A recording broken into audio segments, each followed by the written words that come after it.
My name's Jane Simpson and I'm a careers advisor at a university.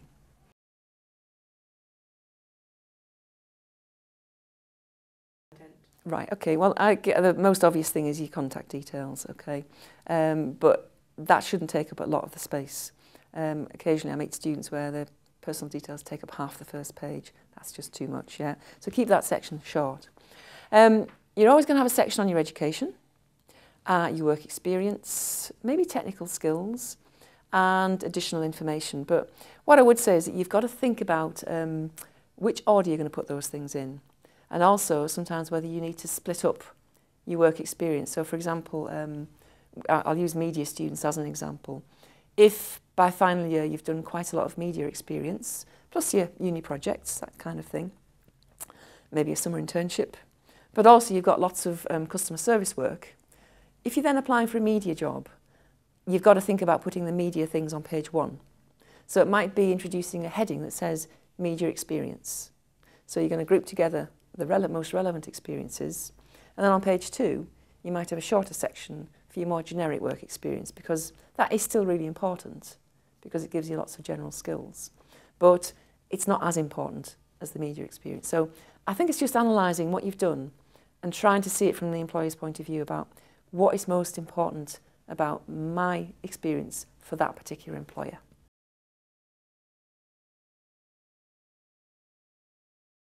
I think from the employer's point of view, what they want is something that's well structured and easy to read, that is neat, proper spelling, proper grammar, and so forth. In terms of fonts, very popular fonts are things like Arial and Calibri, which are, you know, very nice plain fonts. We generally say font size 12 is a good guideline. Having said that, you know, I've seen CVs in Arial 10 or 11 which worked perfectly well.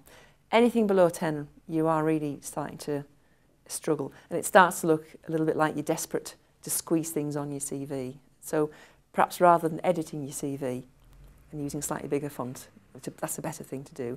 Don't be tempted to keep making the font smaller and smaller, because what you are trying to keep it to 2 pages. There is a temptation just to keep adding things to your CV, making the font smaller, rather than think, okay, I need to edit. Yeah, so keep editing. In terms of fancy things, probably less important, okay? Unless you are a design student, in which case you might include examples of your work. You might create a logo or a letterhead, which you might incorporate into your brand. So that could be on your business card, your CV, covering letter page. So, you know, there are different protocols, I suppose, for different types of CVs. But on the whole, I would say for media and business, you're looking at a fairly plain, well-structured CV that's easy to follow.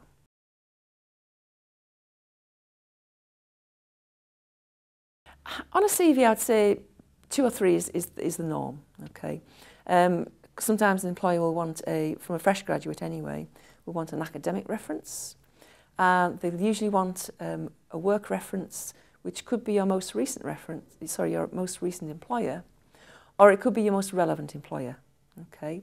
And if you've got 3 people that you think they'll all give me really good references, then, you know, 3's okay. Any more than that, it's probably a bit too much.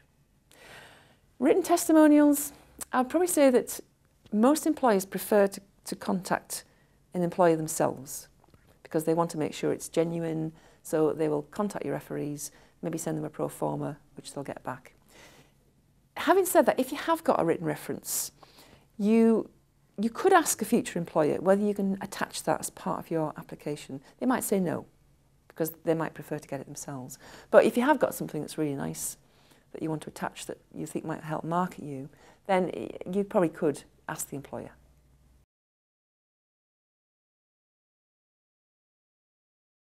Well, I think it's quite easy to write a bad personal profile, which is full of adjectives, saying things like, I'm an enthusiastic team worker with a bubbly personality, but with nothing to actually back it up. Okay, so however you're describing yourself, you do need to be able to back it up with examples. And a personal statement should be 3 or 4 lines, short, specific, with evidence in it. The other cliches that employers often complain about are things like in your additional information section, saying things like shopping and socialising with friends, that kind of thing, because they kind of say, well, that's not really a hobby, it's just something everybody does. Yeah. So yeah, I do think carefully about putting things on that add value to your CV.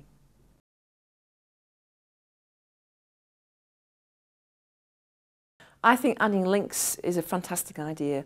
You know, if you've done a course where you've done a lot of projects, live projects, and you've created things, then a link to that work is great.